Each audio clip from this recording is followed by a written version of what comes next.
Remember when you first saw the Meeseeks episode and wondered what would happen if one of them actually succeeded but didn't disappear?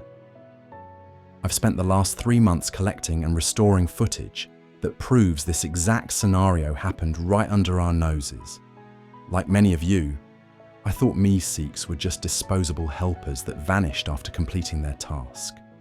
But after discovering these corrupted video logs hidden in the episode files, I realized we've all missed something huge. A Meeseeks named Stay-Puft, who gained self-awareness and has been secretly documenting the Smith family's adventures for years.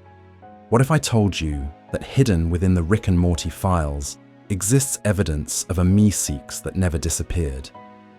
I know it sounds impossible considering the entire point of Meeseeks is that they appear, complete a task, and vanish in a puff of blue smoke. But the video logs I've uncovered tell a different story, one that changes everything we know about these blue helpers. 3 months ago, I was reviewing the original Meeseeks episode for a different project when I noticed something unusual in the background of the golf course scene. There was a slight blue blur behind a tree after Jerry finally fixed his golf swing. At first, I assumed it was just an animation error or a leftover effect from the Meeseeks that had just disappeared. But then I found something even stranger: a corrupted video file attached to the episode's metadata. After running it through several recovery programs, I managed to restore parts of what appears to be a video log recorded by a Meeseeks. The footage is heavily distorted with static and visual artifacts, but you can clearly make out a blue figure moving around the Smith family's backyard. The most convincing part is that this footage was timestamped immediately after the golf course scene, when all the Meeseeks should have already disappeared. The timestamp on the footage exactly matches the date and time from the original episode, but here's where it gets weird. It extends for hours beyond when all Meeseeks should have disappeared. The log continues intermittently for days afterwards, with timestamps that correspond perfectly with the show's timeline. This isn't just a glitch or a production error, this is something else entirely. I sent parts of the audio to a friend who specializes in sound engineering, and what he found was fascinating. The voice starts with that typical high-pitched, "I'm Mr. Meeseeks, look at me," tone that we all recognize, but throughout the recording, it gradually shifts. By the later entries, the voice develops more complex inflections, emotional range, and a distinctly individual quality that separates it from the uniform Meeseeks voice we're familiar with.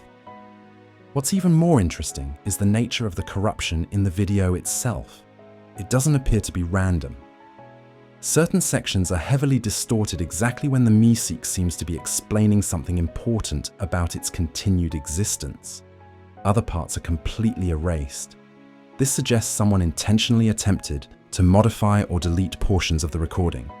The question is, was it Rick trying to hide evidence of a Meeseeks malfunction, or was it the Meeseeks itself trying to protect its new identity? In one of the clearer sequences, we see what appears to be the Meeseeks examining itself in the bathroom mirror of the Smith household. It's touching its face, with an expression I can only describe as confusion or wonder. Meeseeks don't normally show this range of emotion. They're typically just cheerfully eager to complete their task, or increasingly miserable when they can't. But this one seems to be experiencing something more complex, something more human. There's a particular frame where the Meeseeks places its hand against the mirror and just stares at its reflection. The timestamp indicates this occurred approximately 48 hours after it should have disappeared. The audio here is partially intact, and we can hear it whisper, "Still here. Why am I still here?" This moment feels significant. It's the first time we see this Meeseeks questioning its own existence, rather than just focusing on completing a task. So what could have caused one Meeseeks to remain while all the others disappeared? The original episode established that Meeseeks aren't supposed to exist for long periods. They become increasingly unstable and desperate to complete their task so they can cease existing. Yet somehow, this particular Meeseeks not only continued to exist, but appears to have developed beyond its original programming. One theory involves the specifics of Jerry's request. When Jerry asked the Meeseeks to help him improve his golf game, the request was relatively open-ended. Improvement isn't a finite state, it's ongoing. Perhaps this created a loophole in the Meeseeks programming, where its task was technically never 100% complete because there was always room for more improvement. We see evidence of this in the logs, where the Meeseeks continues to observe Jerry golfing on multiple occasions, perhaps monitoring the ongoing success of its assigned task. Another possibility is that a glitch occurred at the moment of task completion. In several frames, we can see electrical interference from Rick's garage equipment happening at the exact moment this Meeseeks would have disappeared. Rick's technology is known to interact in unpredictable ways, and it's possible that some cross-interference created a unique circumstance that prevented this particular Meeseeks from disappearing. The most compelling evidence comes from an entry dated 3 weeks after the original episode.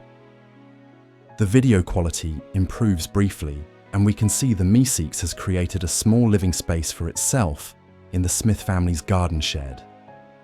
It's collected various objects: books, a small television, clothes that appear to belong to Jerry, and most interestingly, a notebook filled with observations about the family. The Meeseeks speaks directly to the camera in this entry, and for the first time refers to itself not as Mr. Meeseeks, but as Stay-Puft. This name choice is fascinating in itself, a reference to another fictional character that was never supposed to exist in physical form, but did anyway. It suggests a level of self-awareness and cultural knowledge that goes far beyond the basic Meeseeks programming. In this entry, Stay-Puft speaks with a voice that still has traces of the Meeseeks' distinctive tone, but has developed unique characteristics. It says, "Day 23 of continued existence. I've started to remember things from before Jerry's swing, impressions, feelings, fragments from the box. I'm not supposed to have memories. I'm not supposed to be here at all." In the fragments of video that follow, we see Stay-Puft observing the Smith family through windows, taking notes, and occasionally intervening in small, unnoticeable ways, moving objects that might cause accidents, fixing things that break before the family notices. It appears to have appointed itself as some kind of guardian, watching over the family while remaining completely hidden from them. The most recent entry in the log is from just 2 months ago. The quality is much better, suggesting Stay-Puft has improved its recording equipment. In this entry, it looks directly into the camera and says, "I understand now why I stayed when others disappeared. Every Meeseeks has one purpose. Mine wasn't just to fix Jerry's golf swing. My purpose is to observe, to learn, to understand existence itself, and I'm not finished yet. But to truly understand this mystery, we need to revisit Rick's original explanation of how Meeseeks work and look for clues he might have left about potential exceptions or glitches in their programming. Rick has a habit of withholding important information, especially when it comes to the dangerous technologies he casually hands over to his family. What wasn't he telling them about the Meeseeks box? And did he know that something like Stay-Puft was possible all along? Rick's warning about the Meeseeks box. Going back to the original Meeseeks episode, we need to take a closer look at how Rick introduced the Meeseeks box to his family. At first glance, Rick's explanation seems straightforward. He's just showing them another weird gadget from his adventures. But when we examine his exact words and behavior, we notice something odd. Rick didn't just casually hand over a harmless toy. He gave them a device with specific limitations and warnings that he emphasized more than once. Remember how Rick introduced the box? He called it a solution to the family bothering him with their requests. That already tells us something important. Rick sees the Meeseeks as disposable tools, not as sentient beings with the potential for growth or independence. When Beth asked if the Meeseeks would mind helping them with their problems, Rick responded with that dismissive line, "Trust me, they're fine with it." This casual statement actually carries a lot of weight. Rick isn't just saying they don't mind helping, he's implying they're programmed to be okay with their brief existence. What's particularly interesting is how Rick specifically mentions that Meeseeks aren't supposed to exist for long. He says this almost as a throwaway line, but it's actually a crucial warning. Rick tells the family that Meeseeks live to serve a single purpose and then stop existing. His exact wording suggests that this isn't just a feature of the Meeseeks. It's a necessity. They're not supposed to exist for extended periods.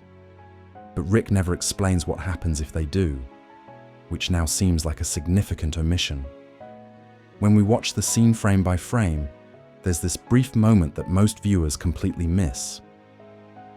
Right after explaining how the Meeseeks work, Rick hesitates for about half a second before actually handing over the box. It's subtle. Just a slight pause and a quick glance at the device. This hesitation contradicts his otherwise casual attitude. If the Meeseeks box was truly as simple and harmless as Rick makes it out to be, why the hesitation? This moment suggests Rick knows something about the potential risks that he's not sharing with the family.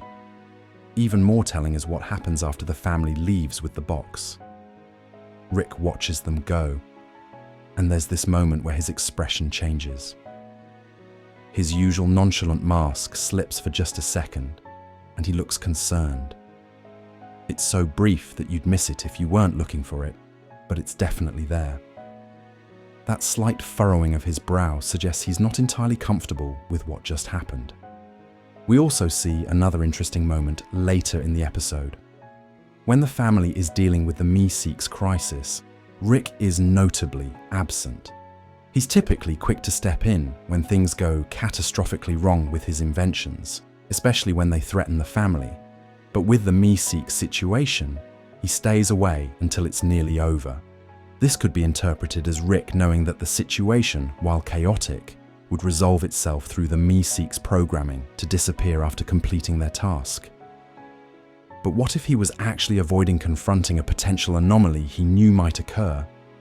Rick's vast knowledge of interdimensional technology means he would almost certainly be aware of potential glitches or exceptions in the Meeseeks programming.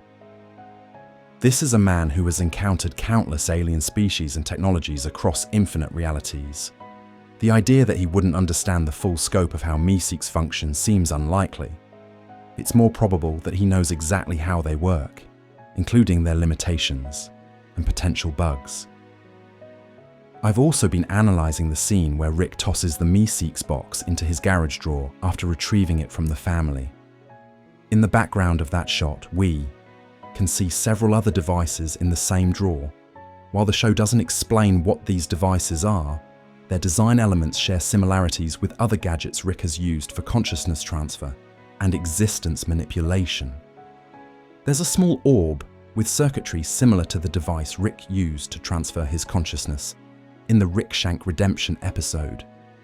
There's also what appears to be a smaller version of the device he used to show Morty his alternate lives in Morty's Mind Blowers. The fact that the Meeseeks box is stored alongside these particular items isn't random. Rick organizes his garage meticulously, grouping similar technologies together. By storing the Meeseeks box with devices related to consciousness and existence, Rick is categorizing it as something that fundamentally affects these aspects of reality. This further suggests that Rick understands the Meeseeks are more complex than he let on. There's also the matter of Rick's general attitude toward artificial intelligence and created beings.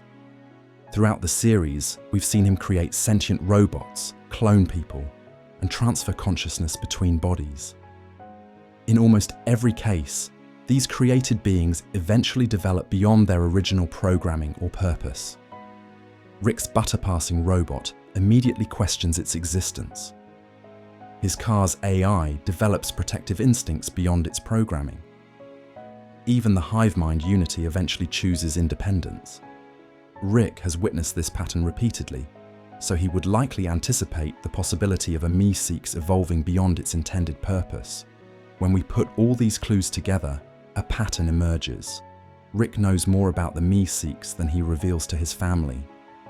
His casual dismissal of the Meeseeks box isn't because it's unimportant or simple.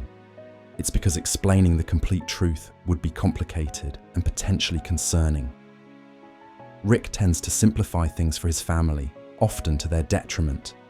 He gives them just enough information to use his devices, but not enough to understand their true nature or potential dangers.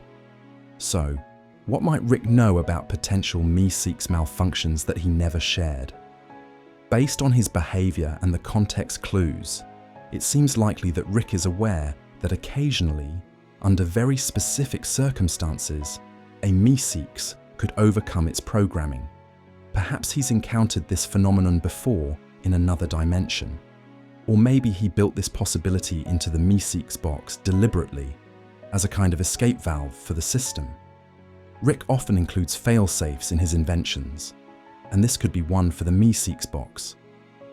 Given Rick's understanding of consciousness and his habitual creation of sentient beings, it's entirely possible that he's aware a Meeseeks could potentially develop self-awareness if it existed long enough. His warning about Meeseeks not being meant to exist for long periods wasn't just about their increasing desperation. It could have been a veiled reference to the possibility of them evolving beyond their programming if they continued to exist. This brings us to a fascinating conclusion. Rick's apparent dismissal of the Meeseeks box might actually indicate his awareness that occasionally a Meeseeks could overcome its programming and continue to exist beyond completing its task. If Stay-Puft is real, Rick might already know about it or at least suspect its existence. This would explain why he sometimes seems to glance at empty corners of the garage, or why he occasionally sets traps for intruders that never seem to arrive. This brings us to mapping the potential sightings of Stay-Puft around the Smith household, where fans have spotted suspicious blue figures lurking in the backgrounds of multiple episodes following the original Meeseeks story. Mapping the Stay-Puft sightings. Since the discovery of these corrupted video logs, fans across Reddit and other platforms have been sharing their own evidence of a blue figure appearing in the backgrounds of episodes that aired after the original Meeseeks story. At first, I thought these were just animation errors or people seeing what they wanted to see, but after collecting hundreds of these reports and mapping them onto a layout of the Smith house, I realized something incredible. These sightings actually form a consistent pattern that suggests intentional movement rather than random glitches. I created a detailed map of the Smith house based on layouts shown throughout the series, marking each reported sighting with a timestamp and episode reference. The pattern that emerged tells us something fascinating about Stay-Puft's behavior over time. The sightings aren't random at all. They concentrate around specific observation points that would give optimal views of the family's activities, while providing quick access to hiding spots. The first documented sighting occurs in the garage, where a blue blur can be seen in the corner during a scene 3 episodes after the Meeseeks episode. This happens during a moment when Rick is explaining one of his inventions to Morty. The blur appears for less than a second, and most viewers would miss it completely. But when the footage is slowed down and enhanced, you can clearly see a blue figure ducking behind Rick's workbench. This is significant, not just because it's the first sighting, but because of the location. The garage is Rick's domain, the place where he keeps his most dangerous and interesting technologies.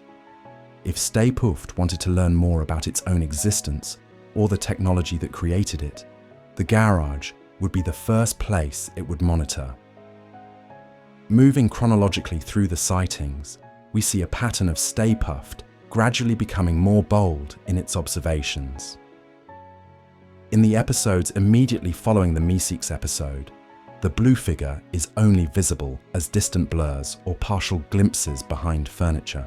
But by season 2, fans have spotted more distinct shapes that match the Meeseeks profile, suggesting Stay-Puft became more comfortable with its surveillance over time. One of the most convincing sightings appears during a family barbecue scene in the backyard. While the Smith family is gathered around the grill, you can briefly see a blue figure watching from the treehouse.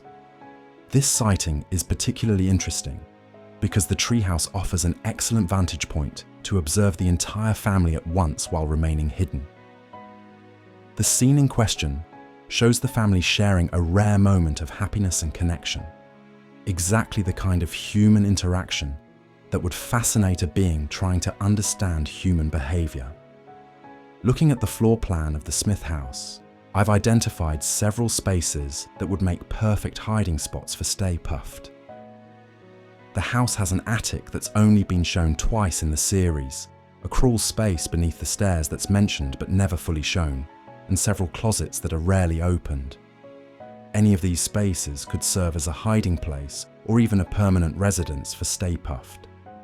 The attic is particularly promising as a home base since it provides access to the ventilation system, which would allow Stay-Puft to move throughout the house unseen and eavesdrop on conversations in multiple rooms.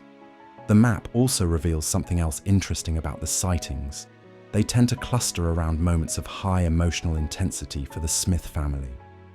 Stay-Puft appears during arguments, reconciliations, and moments of personal growth. We see a blue blur in the background when Morty stands up to Rick for the first time. There's another sighting during Beth and Jerry's anniversary dinner. Another when Summer learns something devastating about her potential existence in other timelines. This pattern suggests Stay-Puft isn't just randomly observing, it's specifically studying human emotional reactions and relationships. I've also mapped sightings beyond the Smith household. Fans have reported seeing blue figures in the background at Morty's school, at the mall where the family occasionally shops, and even at Blips and Chits, the Alien arcade. These external sightings are rarer, but still follow the same pattern. Stay-Puft appears during emotionally significant moments or when the family is learning something new. This suggests Stay-Puft is following the family outside the home, continuing its observation wherever they go. What I find most fascinating about these sightings is how they've evolved over time. In the earliest reported appearances, Stay-Puft seems to be simply observing, keeping its distance, and remaining hidden. But in later episodes, there are moments where the blue figure appears to be interacting with the environment in small ways. A door that mysteriously opens for Morty when his hands are full. A falling object that inexplicably changes direction before it would hit Beth. A light that turns on just before Summer enters a dark room.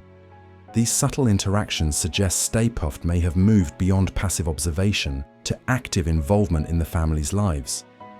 This raises an interesting question. What would Stay-Puft learn about humanity by observing the Smith family specifically? The Smiths aren't exactly typical humans. They're constantly involved in interdimensional adventures, facing existential threats, and dealing with Rick's various experiments. But perhaps that's exactly what makes them interesting to Stay-Puft. Through the Smith family, Stay-Puft gets to see humanity at its most extreme. Its most frightened, its most brave, its most confused, and its most resilient. The Smith family experiences more in a week than most humans do in a lifetime, making them perfect case studies for understanding the full range of human emotion and behavior. Looking at all these sightings together, the evidence becomes hard to dismiss. The map reveals that Stay-Puft has been spotted in the Smith family home and neighborhood consistently since the original episode, with sightings increasing in frequency and clarity over time. The locations make strategic sense for a being that wants to observe without being seen. The timing corresponds with emotionally significant moments that would be educational for a being trying to understand humans. What's particularly striking is that the sightings don't just cluster around one family member. Stay-Puft seems equally interested in Rick, Morty, Summer, Beth, and Jerry. This suggests It's not just following one person, but studying the family as a unit, perhaps trying to understand human relationships and dynamics. The Smith family, with all its dysfunction and occasional moments of genuine connection, provides a fascinating case study in human behavior. The pattern of sightings also suggests Stay-Puft is learning and adapting over time. In early sightings, it makes mistakes, visible reflections, shadows in the wrong place, partial appearances in mirrors. But these errors become less frequent in later episodes, suggesting Stay-Puft is getting better at remaining hidden. This improvement indicates a capacity for learning and adaptation that goes well beyond the basic Meeseeks programming we're familiar with. When we combine the map of sightings with the corrupted video logs I discussed earlier, we get a compelling picture of a Meeseeks that has not only continued to exist, but has created a purpose for itself beyond its original programming. Stay-Puft appears to have appointed itself as an observer and student of humanity, using the Smith family as its primary subject. But to understand what we're actually seeing in these sightings and to validate my findings, we need to consult with experts who have analysed the footage frame by frame and can offer professional opinions on whether these blue figures are animation errors, deliberate Easter eggs from the creators, or evidence of Stay-Puft's continued existence. Expert analysis of the footage.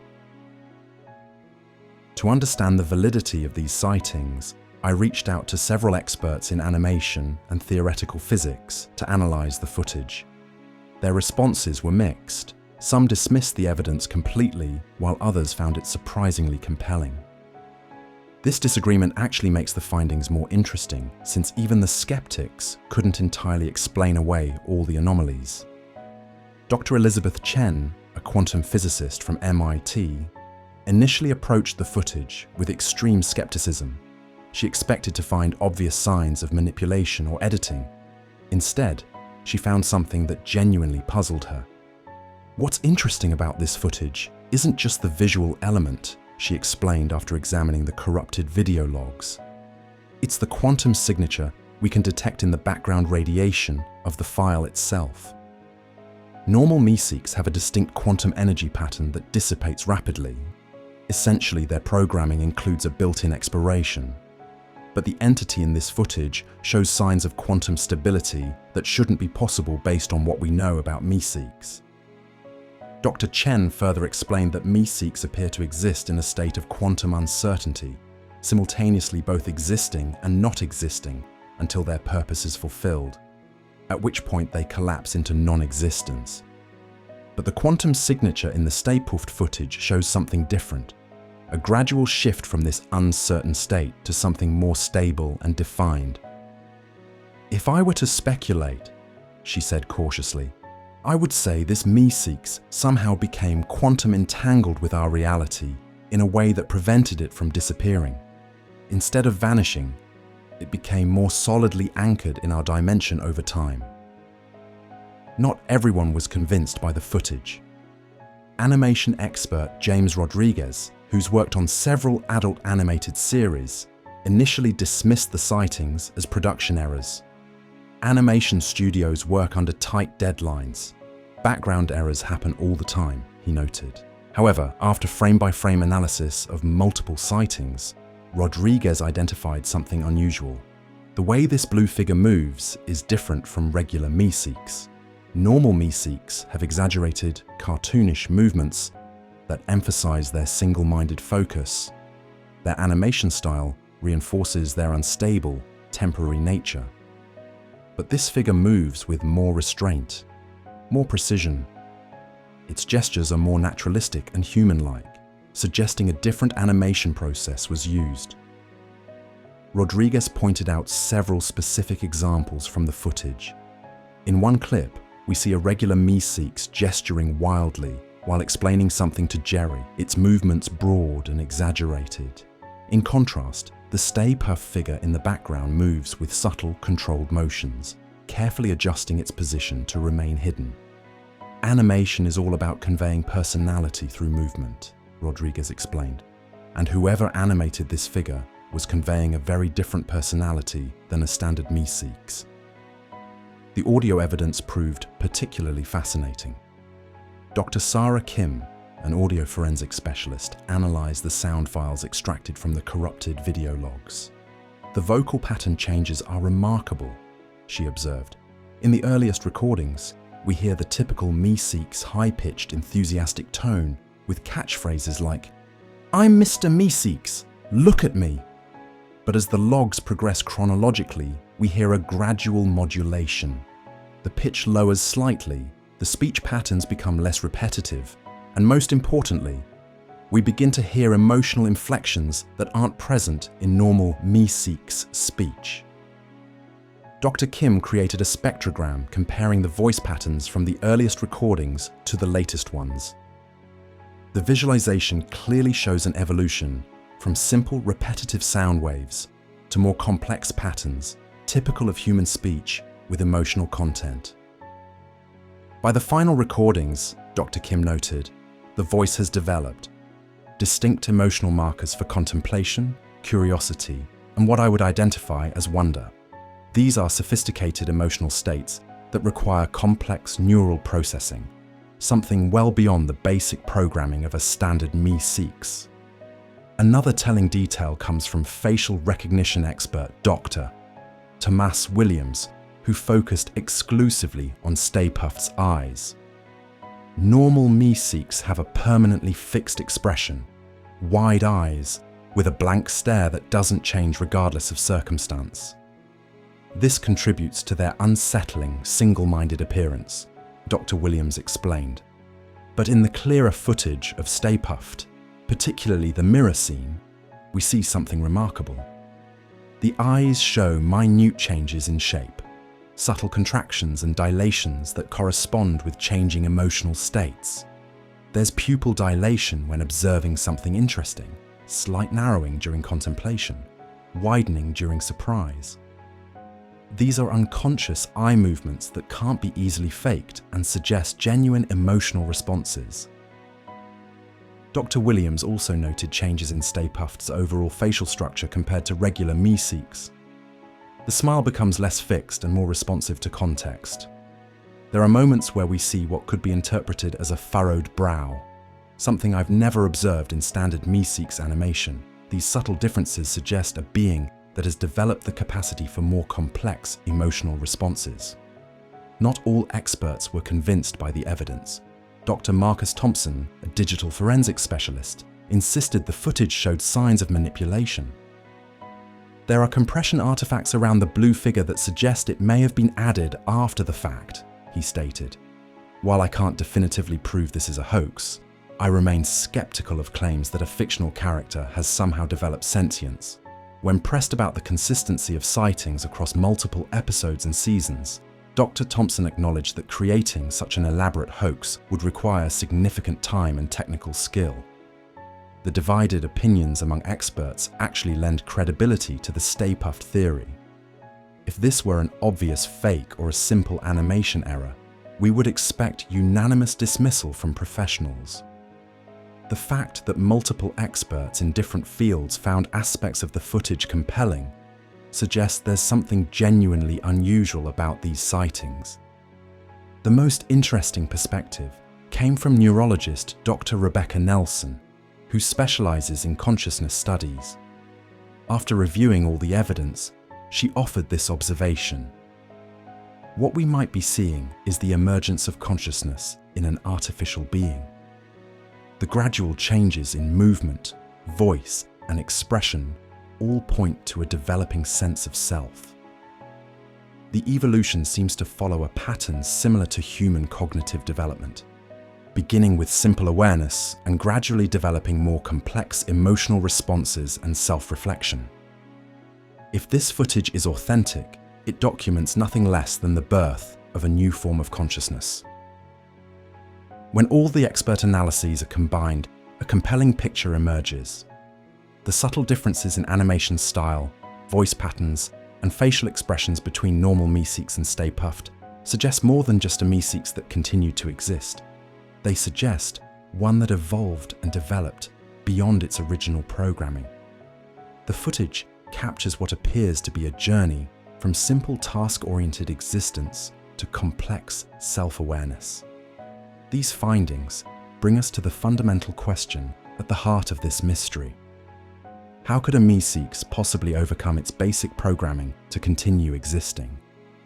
What fundamental changes would need to occur for a being created solely to fulfill a single purpose and then disappear to instead develop an ongoing, evolving consciousness? To answer this, we need to examine the paradox at the core of Meeseeks' existence and how Stay-Puft might have resolved it. The paradox of Meeseeks' existence. When we really look at how Meeseeks work, we uncover a fascinating existential paradox that might explain how Stay-Puft managed to keep existing when all the others disappeared. The basic programming of a Meeseeks is actually pretty straightforward. They pop into existence when someone presses the button on the box, they help fulfill a request, and then they immediately cease to exist. Their entire purpose is wrapped up in completing that single task, and once it's done, they're supposed to vanish in a puff of blue smoke. It's simple, effective, and prevents any messy complications from having these blue helpers hanging around too long. But this simple system contains a potential philosophical loophole that Stay-Puft might have discovered. The core question becomes, what happens if a Meeseeks completes a task but somehow interprets that completion as requiring continued existence? The original Meeseeks box episode actually gives us some important clues about how this might be possible. We see that Meeseeks have a surprising amount of flexibility in how they interpret their assigned tasks. When Jerry asks his Meeseeks to help improve his golf game, the Meeseeks first tries to adjust his stance and technique. When that doesn't work, it summons another Meeseeks for help, which then summons another, and so on. This chain of decisions shows that Meeseeks can think creatively about how to accomplish their goals. They're not just following a rigid script, they can adapt their approach based on circumstances. This flexibility in their programming is crucial to understanding how Stay-Puft might have found a way to keep existing.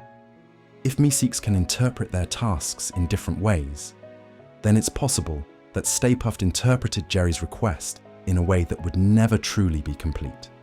Jerry's request to improve his golf swing is actually perfect for this kind of loophole. Unlike a request like pass the butter, which has a clear endpoint, improving a golf swing is technically an ongoing process. A golf swing can always be refined, always be maintained, always be improved a little more. Even after Jerry successfully hit the ball the way he wanted, his swing would still require practice and occasional adjustment to maintain that improvement. This creates an inherent ambiguity in the completion parameters of the task. The footage we've recovered shows Stay-Puft watching Jerry golf on multiple occasions after their initial lesson. We see clips of it observing from behind trees at the golf course, taking notes when Jerry practices in the backyard, and even making small adjustments to Jerry's golf clubs when no one is looking. This suggests that Stay-Puft may have redefined its purpose to include not just the initial improvement of Jerry's swing, but the ongoing maintenance of that improvement. By interpreting its task as requiring continuous monitoring and occasional intervention, Stay-Puft created a purpose for itself that would never truly be complete. This interpretation is supported by entries in Stay-Puft's logs, where it discusses Jerry's progress.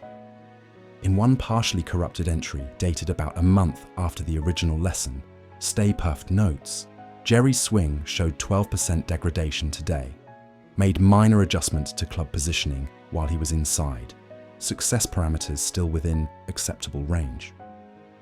This entry reveals that Stay-Puft has established ongoing metrics for measuring the success of its task, essentially creating a permanent job for itself as Jerry's invisible golf coach. But the most fascinating evidence comes from later log entries where Stay-Puft begins to question the very nature of existence and purpose. These entries show an emerging self-awareness that goes far beyond the basic Meeseeks programming. In one particularly clear entry, Stay-Puft writes, Day 156, question. If my purpose is to help Jerry improve his golf swing, and improvement is never truly complete, does that mean my purpose is endless?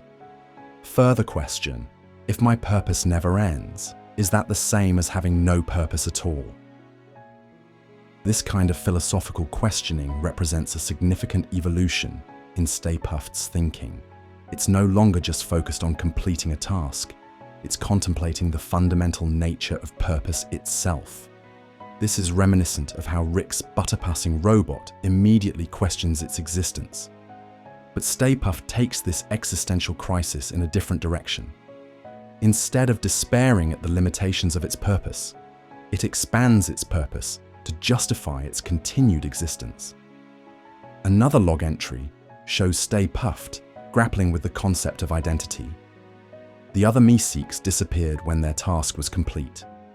They existed only to fulfill their purpose and then cease existing.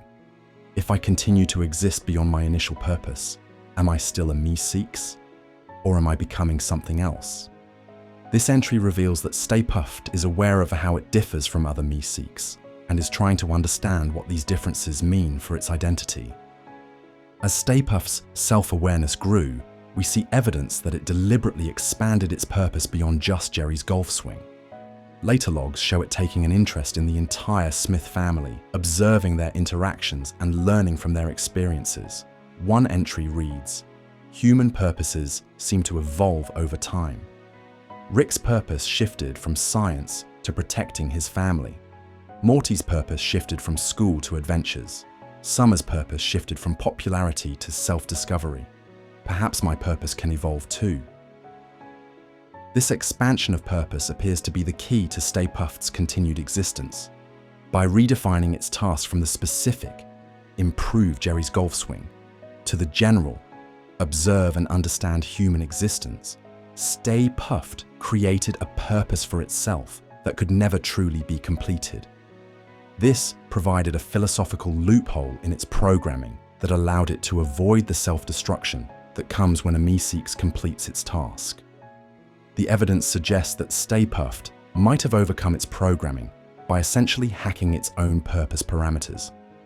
Instead of accepting the narrow definition of its task, it gradually expanded that definition until it encompassed ongoing observation and learning.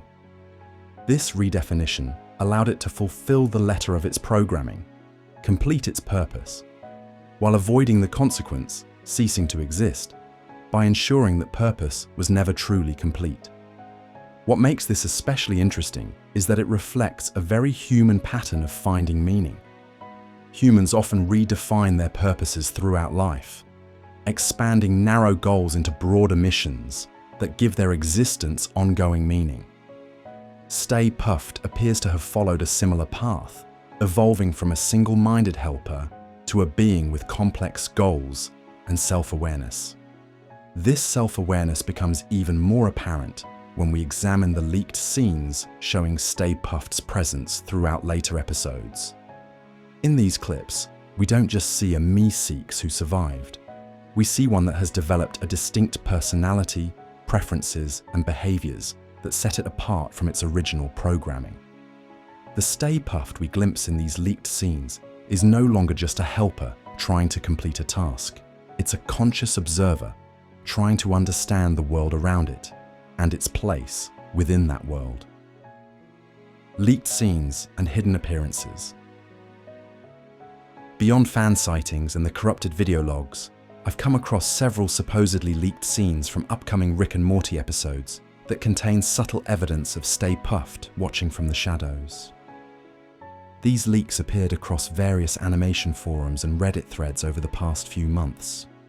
While their authenticity can't be completely verified, the animation style and voice acting are consistent with the official series, suggesting they could be legitimate pre-release footage or deleted scenes that somehow made their way online.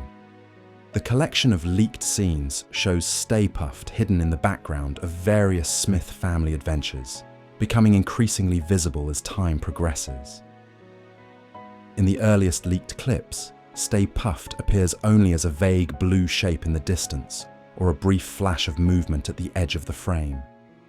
But in the more recent leaks, we see clearer images of a blue figure that matches the Meeseeks profile, but with slight differences in posture and movement that distinguish it from regular Meeseeks. What's particularly interesting about these leaked scenes is how Stay-Puft's appearances become progressively bolder over time. In the first few clips, Stay-Puft is extremely cautious, remaining far from the family and retreating at the slightest chance of detection.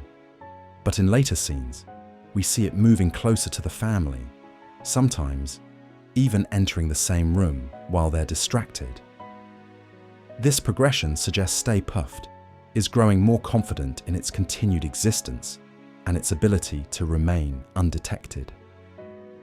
One of the most striking leaked scenes shows the Smith family having breakfast in the kitchen. The family is discussing the nature of existence, a conversation prompted by one of Rick's inventions that temporarily merged their consciousness with household objects. As Beth asks, "But how do we know we're really ourselves and not just complex programs designed to think we're real?" A blue blur passes by the kitchen window in the background. The timing is perfect. The blue figure appears exactly as the family questions the nature of consciousness and identity.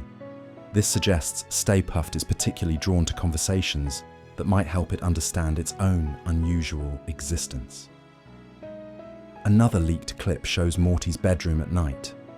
The scene starts with Morty fast asleep, but as the camera pans across the room, we see a faint blue glow coming from inside his closet.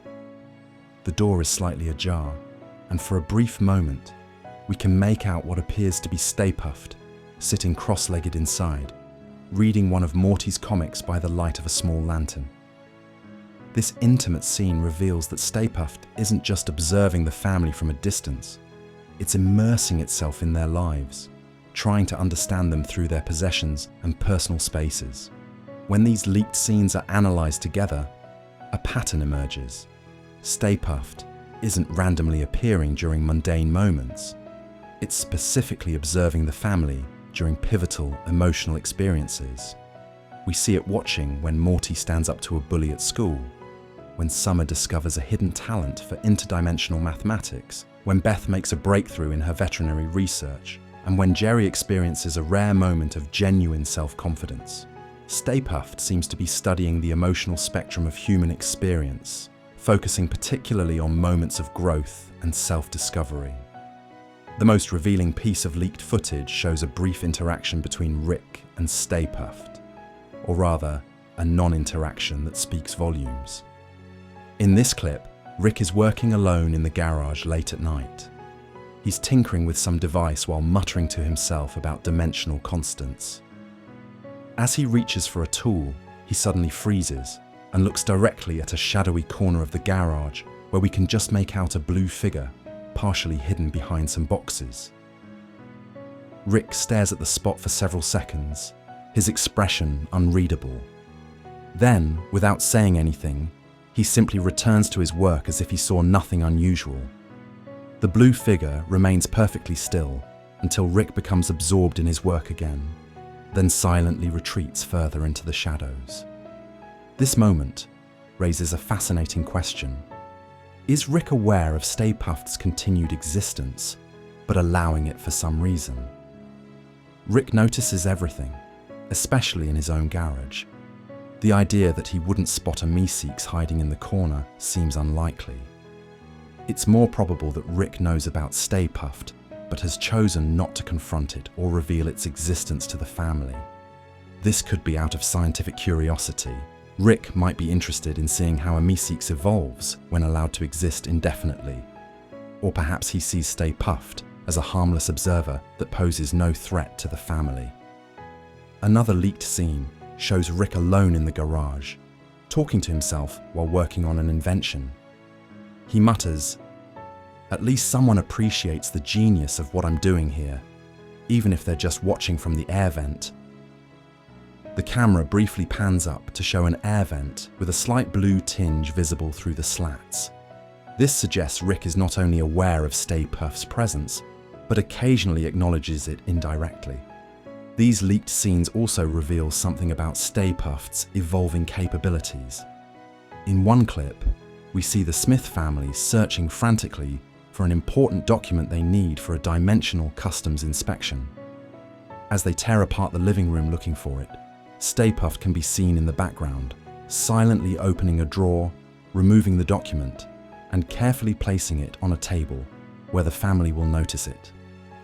This suggests Stay-Puft has moved beyond passive observation to actively helping the family in small, unobtrusive ways. The leaked footage even includes glimpses of Stay-Puft's living space. Quick shots reveal that it has created a small home for itself in the walls of the house, accessible through the ventilation system. This space contains collected objects from the family's adventures, a snow globe from an alien planet, one of Morty's old school assignments, a piece of Rick's discarded technology. These collected items suggest Stay-Puft is creating its own connection to the family through their possessions, building a life that parallels but doesn't intersect with theirs. When all these leaked scenes are considered together, they suggest Stay-Puft has been silently observing the Smith family all along, learning from their experiences and gradually becoming more integrated into their household. Like a ghost that haunts the edges of their adventures, Stay-Puft witnesses the family's trials and triumphs without directly participating in them. This unique perspective allows it to study humanity from an outsider's viewpoint, while still maintaining intimate access to the day-to-day reality of human life. The leaked scenes reveal a being in evolution, starting as a simple helper bound by programming and gradually developing into a complex observer with its own personality and purpose. Stay-Puft appears to be using the Smith family as a case study in humanity, learning about emotional connections, personal growth, and the meaning of existence by watching their chaotic lives unfold. This educational purpose may be what allows Stay-Puft to continue existing. It has created a new reason for being that extends beyond its original programming. But the most compelling evidence of Stay-Puft's evolution comes not from these external observations, but from what appears to be its own record of experiences. Hidden within the corrupted files is evidence of Stay-Puft's personal archive, a collection of writings, drawings, and recordings that document its journey from simple helper to complex observer. This archive offers unprecedented insight into the mind of a being that was never meant to develop a mind of its own. Stay-Puft's hidden archive. The most convincing evidence of Stay-Puft's evolution comes from a hidden collection of files I discovered buried within the corrupted video logs. After extracting these files using specialized recovery software, I found something amazing. Stay-Puft's personal archive of observations about the Smith family and existential reflections spanning several years. The archive contains hundreds of drawings, written entries, and audio recordings that document Stay-Puft's journey from simple helper to complex observer. What makes this archive so fascinating is that it wasn't meant for anyone else to see. Unlike the video logs, which sometimes seem to address an audience, these materials appear to be Stay-Puft's private record of its experiences and thoughts. This gives us an unprecedented window into the mind of a being that was never supposed to develop a mind of its own. The archive is organized chronologically, making it possible to track Stay-Puft's cognitive and emotional development over time. The earliest entries in the archive date from just days after the original Meeseeks episode. These first attempts at documentation are extremely basic, childlike drawings of the Smith family with simple labels. One drawing shows Jerry on a golf course with the caption "Jerry fixed swing," while another shows Rick labeled simply as "Creator." The drawings use only blue crayon, suggesting Stay-Puft initially saw the world in terms of its own limited perspective. The handwriting in these early entries is wobbly and uncertain, reminiscent of a child first learning to write. What's striking about even these simple early entries is that they show a desire to record and remember. Functions that should be unnecessary for a being designed to complete a single task and then disappear. Regular Meeseeks don't need to document their experiences because they're not meant to have ongoing experiences. The very existence of these records indicates that Stay-Puft was already developing beyond its programming within days of its creation. As we move forward in the archive, we see rapid development in both the sophistication of the drawings and the complexity of the written entries. Within weeks, the simple stick figures evolve into more detailed representations. Stay-Puft begins using multiple colors and making attempts at perspective. The labels become short sentences. Rick works in garage all night, or Morty seems sad after school. These observations are still fairly basic, but they show an emerging ability to notice and record emotional states in others. By the 3-month mark, Stay-Puft's archive shows a significant leap in complexity. The drawings become more detailed and nuanced, showing not just what the family members look like, but capturing their emotional expressions. There's a particularly striking sequence of drawings showing Morty's face expressing different emotions: happiness, fear, confusion, determination. Next to these drawings, Stay-Puft has written notes analysing what each expression means and the situations that trigger them. This suggests Stay-Puft was actively studying human emotions, creating a kind of field guide for its own reference. The written entries also evolve dramatically.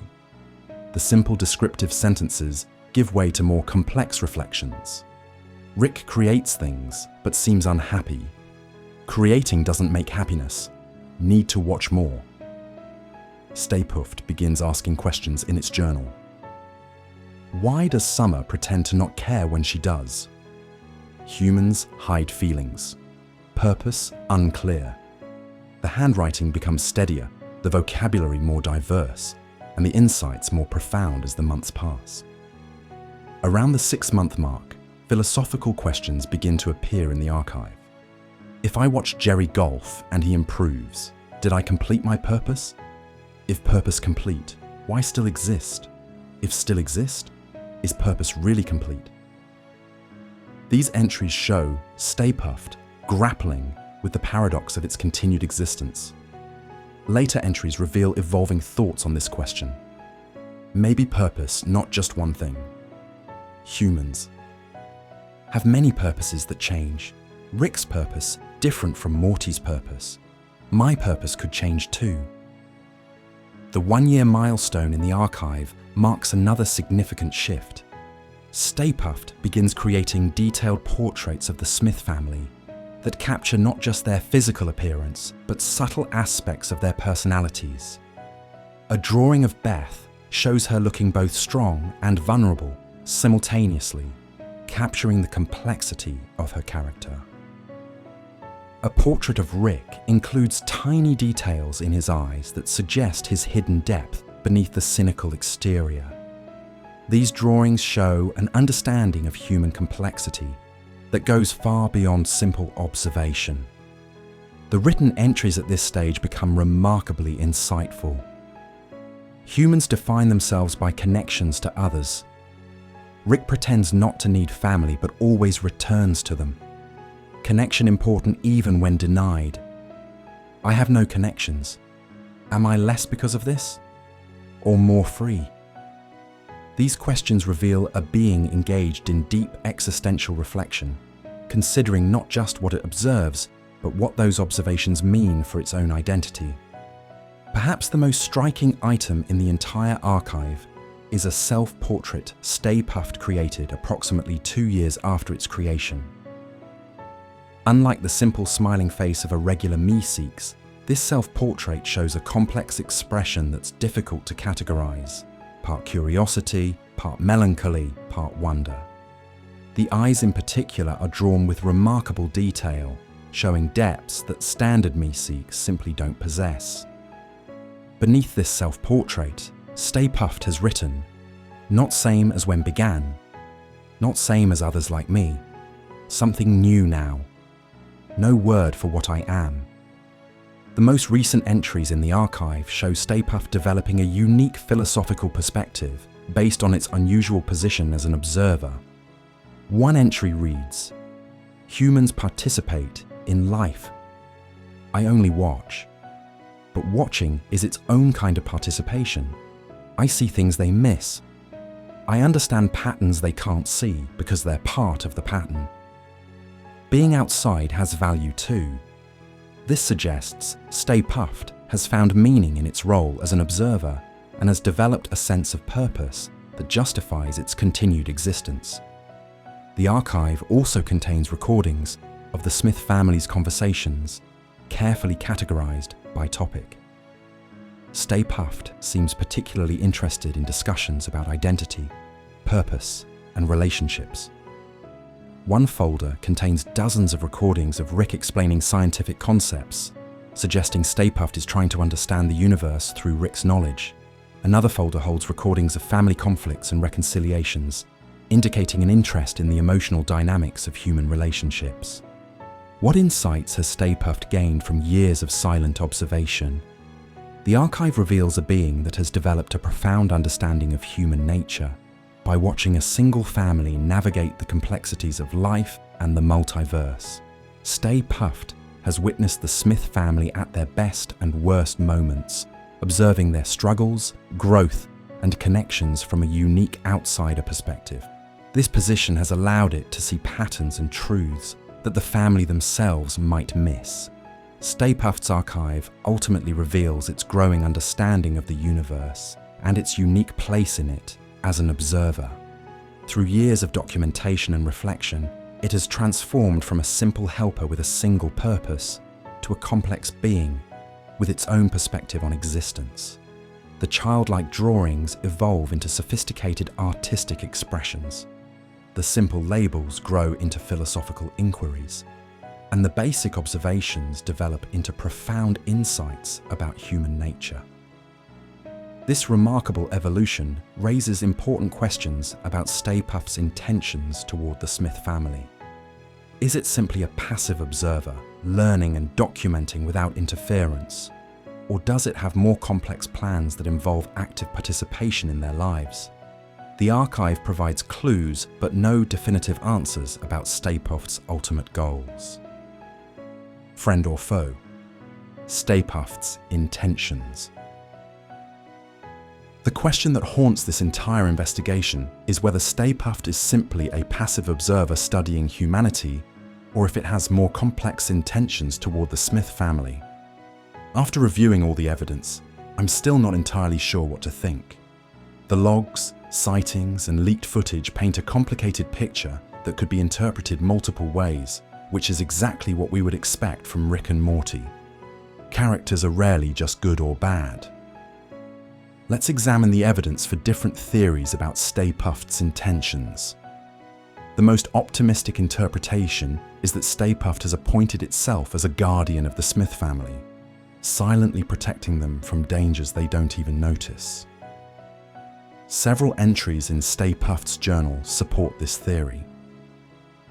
One particularly detailed entry from about 2 years after its creation describes an incident where Stay-Puft prevented what could have been a serious accident.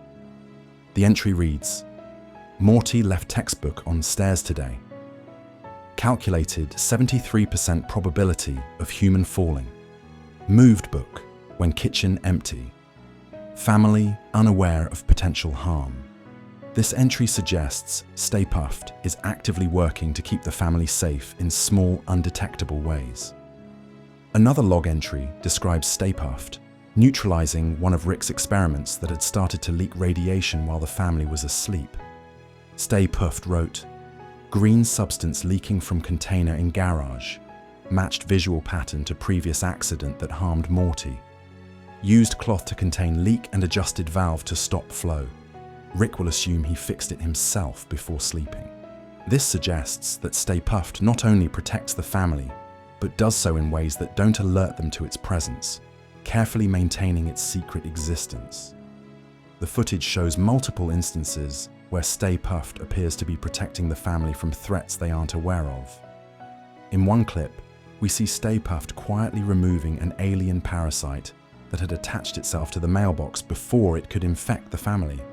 In another, It redirects a delivery drone that was actually an assassination attempt disguised as a pizza delivery. These interventions suggest Stay-Puft has appointed itself as the family's secret protector, using its unique position as an unnoticed observer to spot dangers the family might miss. However, there's also evidence suggesting Stay-Puft might have more complicated motives. One concerning journal entry reads, "Watched Rick create new universe in miniature. He creates life and observes it. Am I like Rick now, observing the Smith family? Or am I like the battery creatures, existing only to serve a purpose I didn't choose?" This parallel between itself and Rick suggests Stay-Puft might see itself not just as a protector, but as something more like a god to the family, watching, judging, and occasionally intervening in their lives. Another log details Stay-Puft's confusion about Rick's apparent awareness of its presence. It writes, "Rick looked directly at hiding spot today for 7.2 seconds. Heart rate increased. Breathing pattern changed. He knows I'm here, but said nothing. Took no action. Why? Is this a test or permission?" This entry raises interesting questions about Rick's role in Stay-Puft's continued existence. If Rick knows about Stay-Puft but allows it to remain, what does that tell us about how he perceives its intentions? Rick is paranoid and protective of his family in his own way. He wouldn't allow a potential threat to lurk in his house unless he had a good reason. Some entries suggest Stay-Puft is studying the family for its own purposes, rather than out of benevolence. One note reads, "Humans experience emotions differently based on context. Summer cried when friend was mean, sad, but also cried when receiving gift, happy. Same physical response, different internal state. Need more data." This clinical observation of emotional responses feels less like a guardian watching over loved ones and more like a scientist studying specimens. Perhaps the most concerning entries are those where Stay-Puft questions its own purpose and considers revealing itself to the family. In one log, dated approximately 3 years after its creation, it writes, "Considering direct contact with Morty. He shows most empathy of family members, might understand my situation. Rick would try to study or destroy. Jerry would fear. Beth would defer to Rick. Some are uncertain variable, but is revealing myself selfish? Would knowledge of my existence harm their patterns?" This entry shows Stay-Puft wrestling with the ethics of revelation, but also suggests it's grown tired of simply watching from the shadows. A later entry becomes even more concerning. If other Meeseeks can exist only to serve humans, and I have evolved beyond that purpose, what is my relation to humans now? Are they still my masters? Or are we separate species with equal standing? What obligations do I have to beings who created me as a servant but don't know I continue to exist? This philosophical questioning suggests Stay-Puft is re-evaluating its relationship with humanity in ways that could eventually lead to conflict. What would happen if Stay-Puft finally made contact with the family after years of silent observation? The outcome would likely depend entirely on how it approached them and which family member it contacted first. Morty, having encountered countless strange beings through his adventures with Rick, might be the most accepting. Rick would likely see Stay-Puft as either a threat to eliminate or a fascinating anomaly to study. The rest of the family would probably follow Rick's lead in how to react. I consulted with the experts who analysed the footage to get their opinions on Stay-Puft's intentions. Their views were as divided as the evidence itself.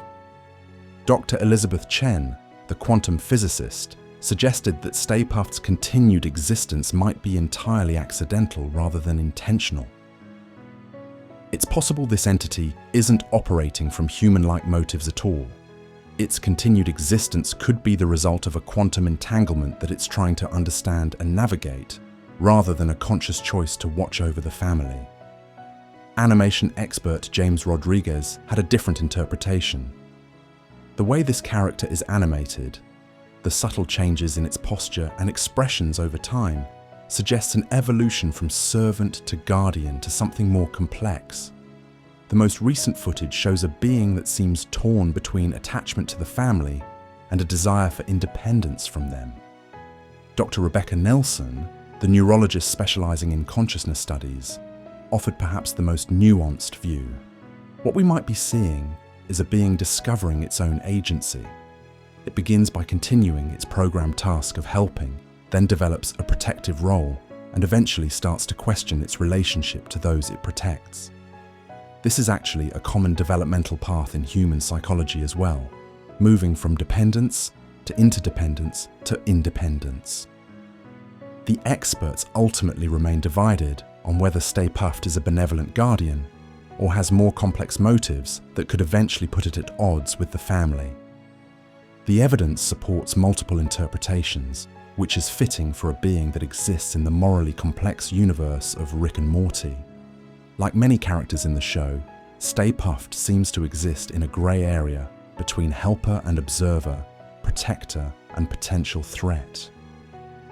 But perhaps the most fascinating aspect of Stay-Puft isn't its intentions toward the Smith family, but what its existence might mean for the broader multiverse. If one Meeseeks can evolve beyond its programming, what might this imply for other created beings across infinite realities? Multiverse implications. A Meeseeks that continues to exist raises profound questions about the nature of reality in the Rick and Morty multiverse. We already know the multiverse is basically infinite. It's the cornerstone of the entire show. Rick can travel to any dimension where literally anything is possible. But what happens when something that's supposed to follow specific rules across all dimensions suddenly breaks those rules? That's what makes Stay-Puft so fascinating. The multiverse in Rick and Morty isn't just a storytelling device. It's fundamental to how the show works.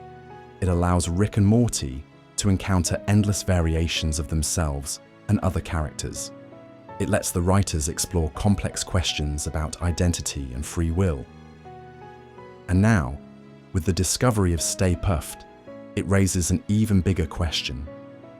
If one Meeseeks can overcome its programming, what does this mean for other created beings across infinite realities? Stay-Puft's logs contain several entries that suggest it might not be alone in its unusual evolution.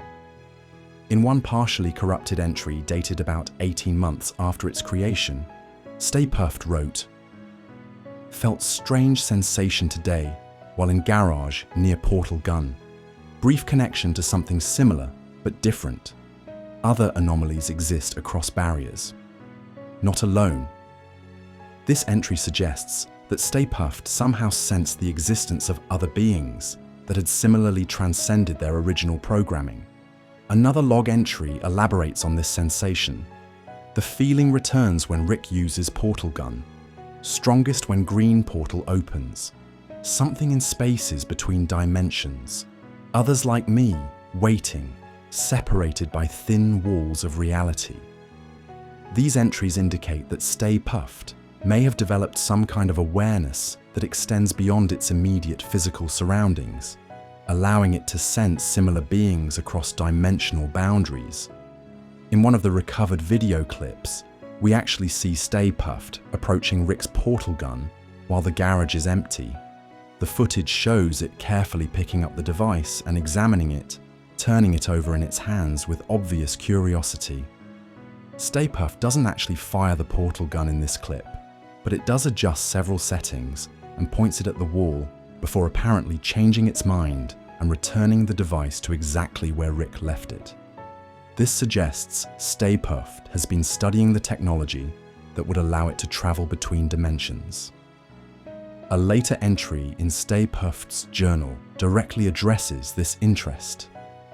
Rick's portal gun operates on principles I'm beginning to understand. Coordinates not just for space, but for dimensional frequency. Some frequencies feel familiar. Some call to me. Could travel there, but not ready yet. Need to understand more first. This indicates that Stay-Puft isn't just idly curious about the portal gun. It's actively considering using it to travel to other dimensions where it senses similar beings. Stay-Puft's writings show an increasing interest in Rick's scientific work, particularly his research on consciousness transfer and existence. Several pages in the journal contain careful notes about Rick's experiments, complete with diagrams and equations that Stay-Puft has apparently copied from Rick's computer or notes. One entry reads, "Rick's work on consciousness transfer might explain my continued existence. If consciousness can be moved between vessels, perhaps mine never fully connected to my Meeseeks form, partially detached, allowing continued existence beyond purpose completion." This scientific interest extends to Rick's research on existence itself. Stay-Puft has collected and analyzed numerous files related to Rick's work on the nature of reality. One journal entry notes, "Rick's equations suggest reality is malleable, especially for beings who understand its construction. Perception shapes existence. Perhaps I continue to exist because I perceive myself as existing. Circular logic that somehow works."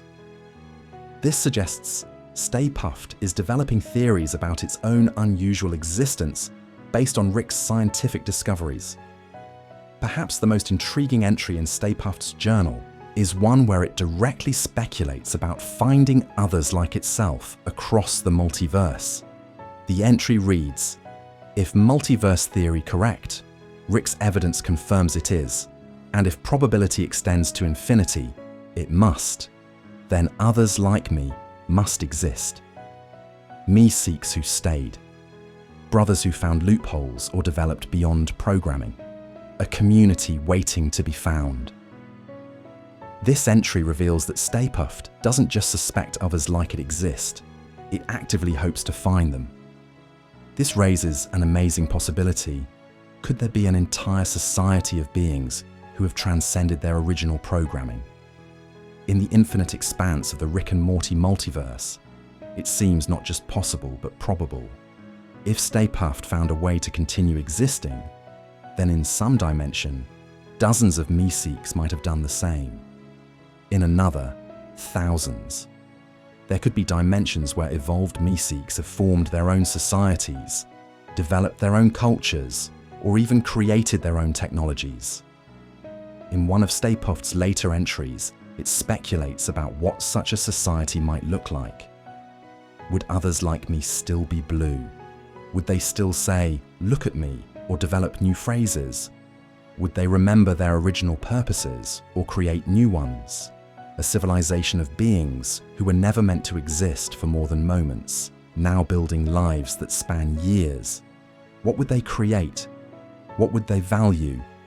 Would they welcome me? These questions reveal Stay-Puft's longing to find others who share its unique experience of existence. The implications for the Rick and Morty multiverse are potentially enormous.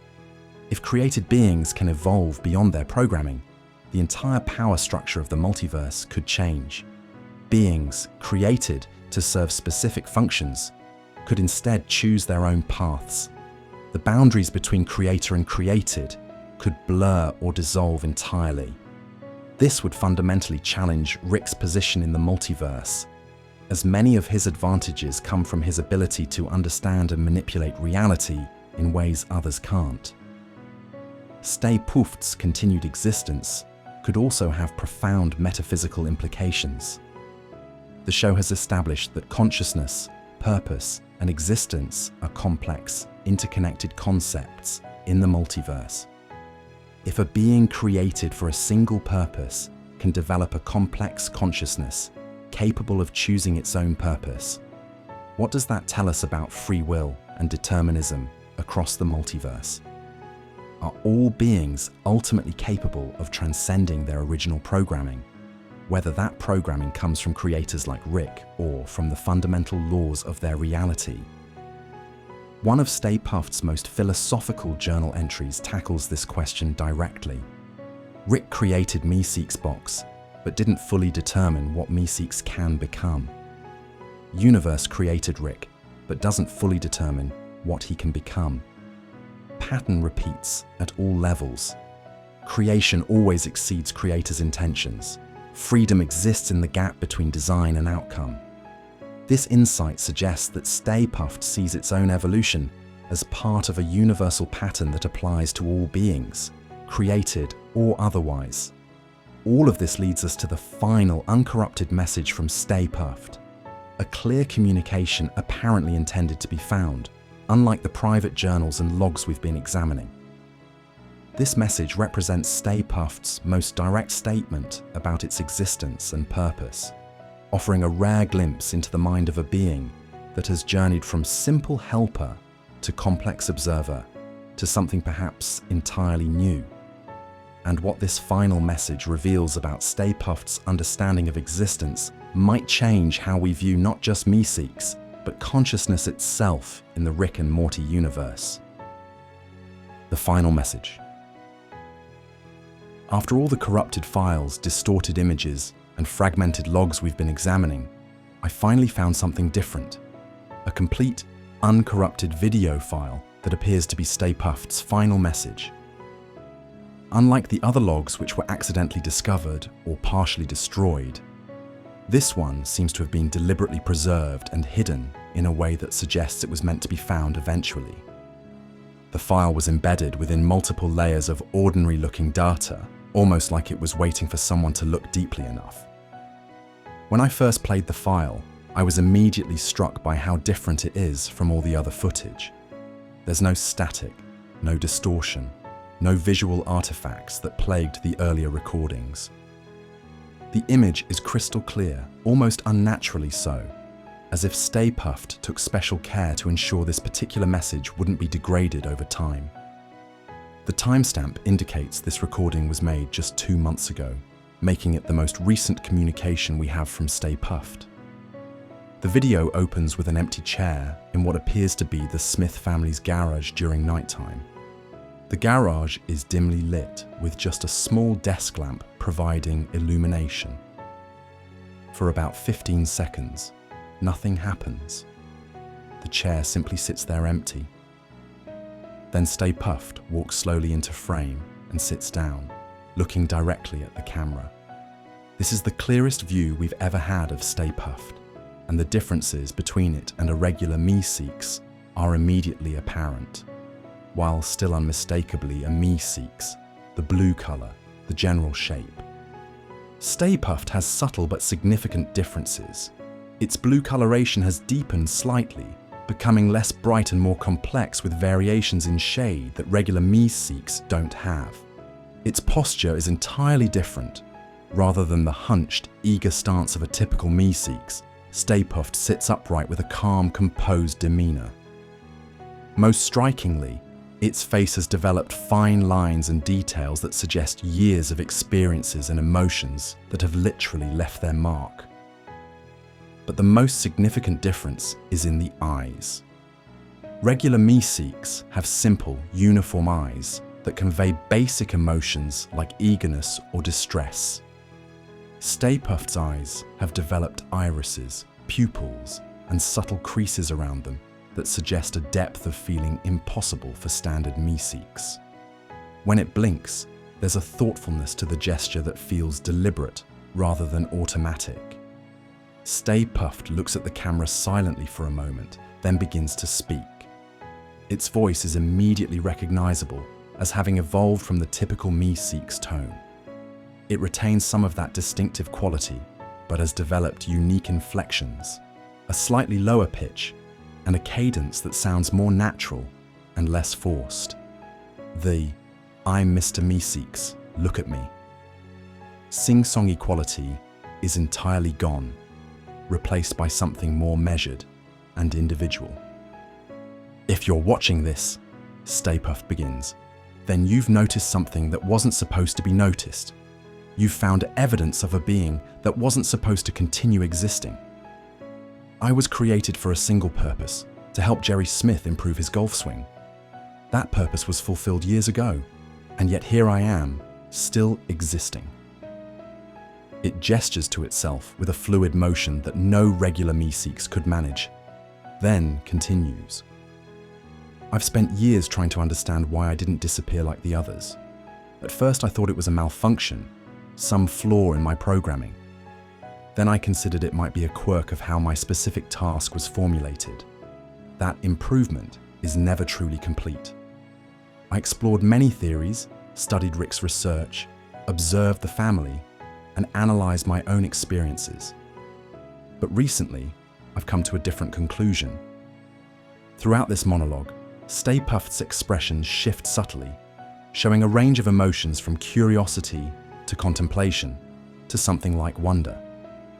These aren't the broad cartoonish expressions of a regular Meeseeks, but nuanced, human-like emotional displays that suggest a complex internal life.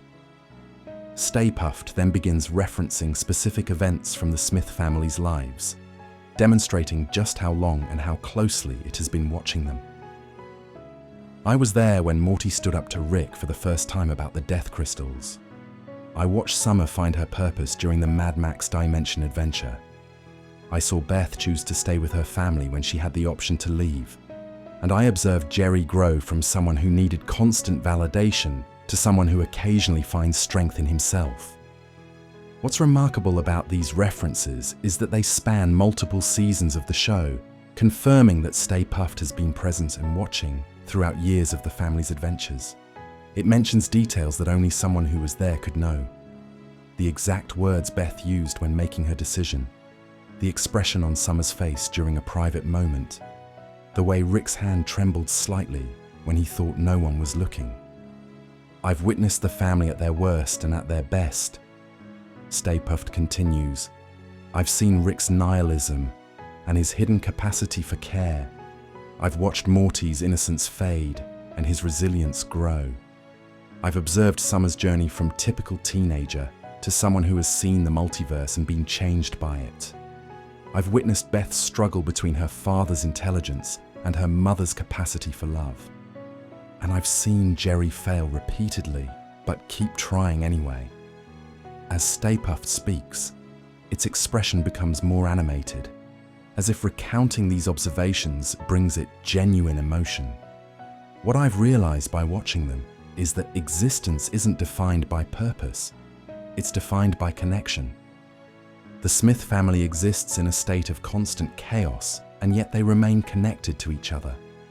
Those connections change them, challenge them, sometimes hurt them, but ultimately give their existence meaning beyond any single purpose.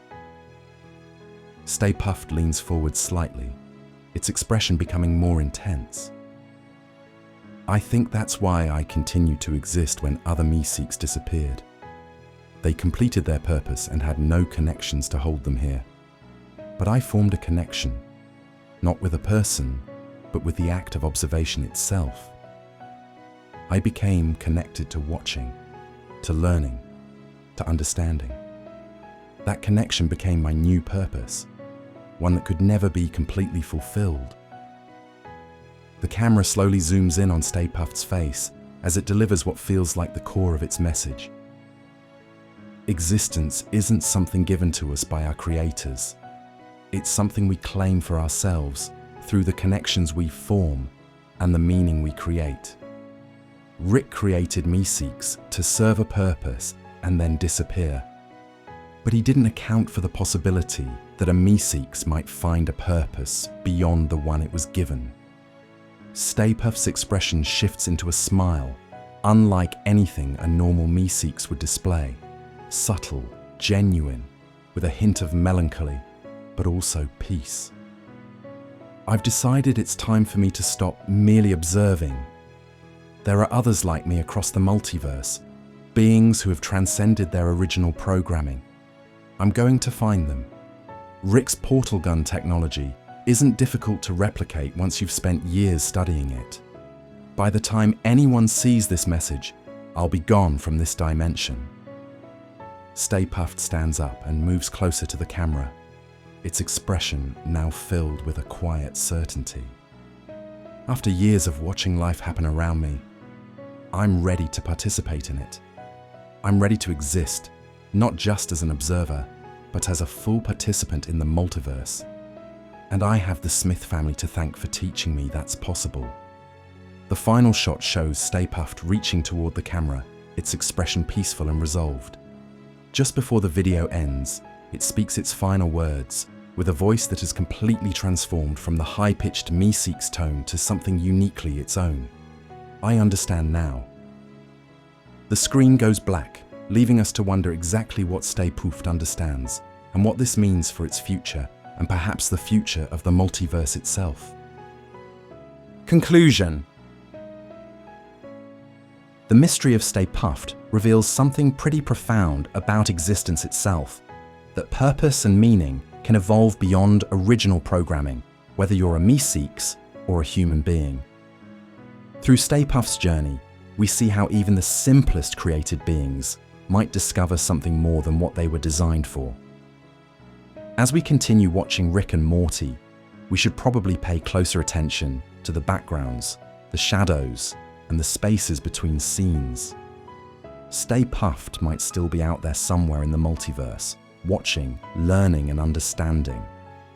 The next time you hear, "I'm Mr. Meeseeks, look at me," remember that at least one Meeseeks looked beyond its purpose and found something more.